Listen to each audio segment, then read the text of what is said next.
Good morning everyone. In the previous class we have studied about नीजा Banot and her life. इससे पहले हम लोगों ने प्रीवियस क्लास में पढ़ा था नीजा बनोट और उसके लाइफ के बारे में, जहाँ पे वो पैन एम में फ़्लाइट अटेंडेंट की जॉब करती है। और फिर एक बार क्या होता है कि जब मुंबई से यूएस के लिए फ़्लाइट जाती होती है तब कराची में प्लेन जो है हाईजैक हो जाता है और 4 टेररिस्ट उसमें आ जाते हैं जो प्लेन को हाईजैक कर लेते हैं।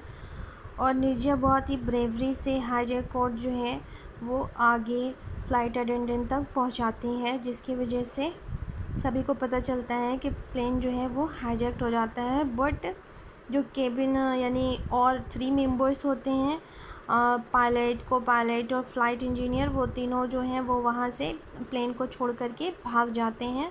और इस अब जो है प्लेन पे सिर्फ पैसेंजर्स होते हैं एंड केबिन क्रू मेंबर्स होते हैं। उसके आगे हम लोग पढ़ेंगे आगे। Nija was a cabin crew leader, and with grit and a deep sense of duty, she took over command. She kept the passengers calm and ensured that they were comforted. She continued to serve and attend to the passengers' need. अब यहाँ पे दिखाते हैं कि नीरजा जो थी वो cabin crew leader थी वहाँ की, यानी जो 13 केबिन क्रू मेंबर्स थे वो उनकी लीडर रहती है। और वो बहुत ज़्यादा क्या रहती है, करेजियस रहती है। ठीक है, उसमें बहुत करेज था और बहुत ही ज़्यादा डिटरमाइंड होती है। तो इस वजह से और उसे अपनी ड्यूटी को बहुत अच्छे से करने का हुनर आता था। वो अपने ड्यूटी को बहुत अच्छे से करना चाहती थी। इसी वजह से वो क्या करती है, वो ड्यूटी पे आती है। वो पूरा जो हाईजैक किया हुआ था, सारे लोग डरे होते हैं, तो वो अपनी ड्यूटी को कंटिन्यू करना चाहती है। और इसी वजह से वो सारे पैसेंजर्स जो होते हैं उन सबको, वो उसकी ड्यूटी थी, वो अपनी ड्यूटी पे लग जाती है। सबको वो काम कराती है, सबको वो चुप कराती है, सबको शांत कराती है, सबको कंफर्ट करती है, यानी सबको ढाढ़स बंधाती है कि कुछ भी नहीं होगा, कुछ भी नहीं होगा, सब कुछ सही हो जाएगा। इस टाइप से वो उनको ढाढ़स बंधाती है। और उनको सबका उनका जो नीड्स होता है उनके पैसेंजर्स का, वो उनके पास जा कर के पूछती है, चाय कॉफ़ी के लिए सभी कुछ, और सर्व भी करती है उनको। She realised that the terrorist and would harm the American passengers the most.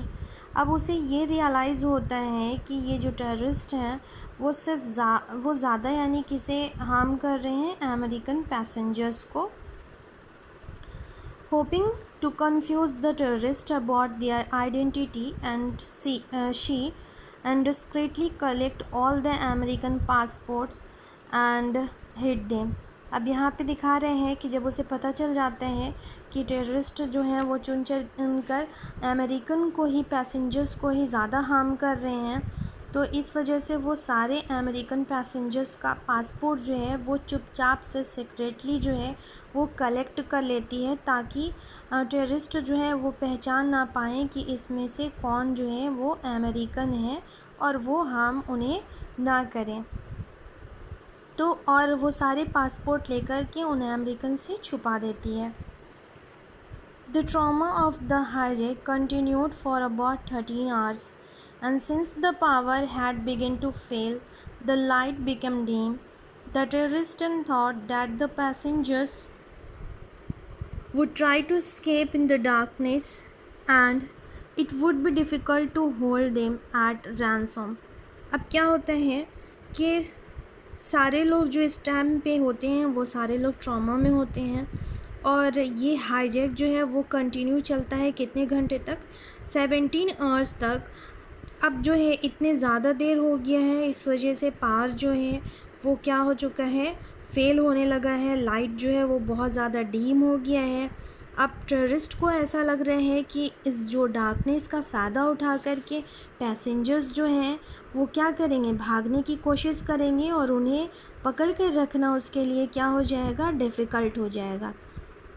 They began firing at random. Immediately, Nija rushed to the emergency door and pushed it open. Desperately, she cried, "Get out, run!" The words have not been forgotten by the survivors. अब यहाँ पे क्या हो रहा है, जब उन्हें ये बात समझ आता है कि लाइट डीम हो चुकी है और सारे पैसेंजर्स जो हैं वो डार्कनेस का फ़ायदा उठा करके भाग नहीं जाएं, तो जो टेररिस्ट होते हैं वो क्या करने लगते हैं, वो फायरिंग करना स्टार्ट कर देते हैं रैंडमली। तभी जो है वो निर्जय है भागती हुई जाती है इमरजेंसी डोर के पास और उसे खोल देती है और वो बहुत ज़ोर से चिल्लाती है कि भाग जाओ, यानी यहाँ से भागो। और ये वर्ड जो उसका था वो इतना डिस्परेटली चिल्लाती है ये वर्ड को कि सर्वाइवर्स जो हैं उसमें वो कभी भी इस वर्ड को भूल नहीं पाते हैं।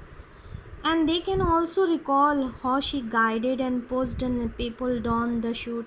अब क्या बता रहे हैं, और वो ये बात भी कभी भी नहीं वो याद करते हैं, और भी ये बात भी याद करते हैं निर्जा की कि किस तरह से वो गाइड करती हैं उन्हें। वो चाहती तो वो खुद भी भाग सकती थी, जैसे ही वो इमरजेंसी डोर खोलती है वो सबसे पहले खुद भी भाग सकती थी, बट वो खुद नहीं भागती है और वो सारे पैसेंजर्स को वहाँ से निकालने की कोशिश करती है। वो उन्हें जल्दी जल्दी भागने में भी हेल्प करती है, वो जल्दी जल्दी से पुश करती है सारे जो पैसेंजर्स होते हैं उनको कहाँ, शूट यानी पैराशूट की तरफ। The most touching part of the entire experience was her death. While trying to protect 3 children, and she absorbed the onslaught of bullets and that pierced her body. अब क्या दिखाया है कि यहाँ पे जो मोस्ट टचिंग पार्ट होता है इस पूरे एक्सपीरियंस का, जो वो सर्वाइवर्स जो होते हैं, जो पैसेंजर्स जो उन्होंने एक्सपीरियंस किया था, वो टचिंग पार्ट था उसके डेथ का, जहाँ पे वो क्या करती है, प्रोटेक्ट करती है 3 बच्चे को प्रोटेक्ट करती है, और उन्हें बचाने के चक्कर में क्या होता है कि वो खुद गोली खा लेती है और गोली उससे जाकर लगती है और वो डेथ हो जाती है।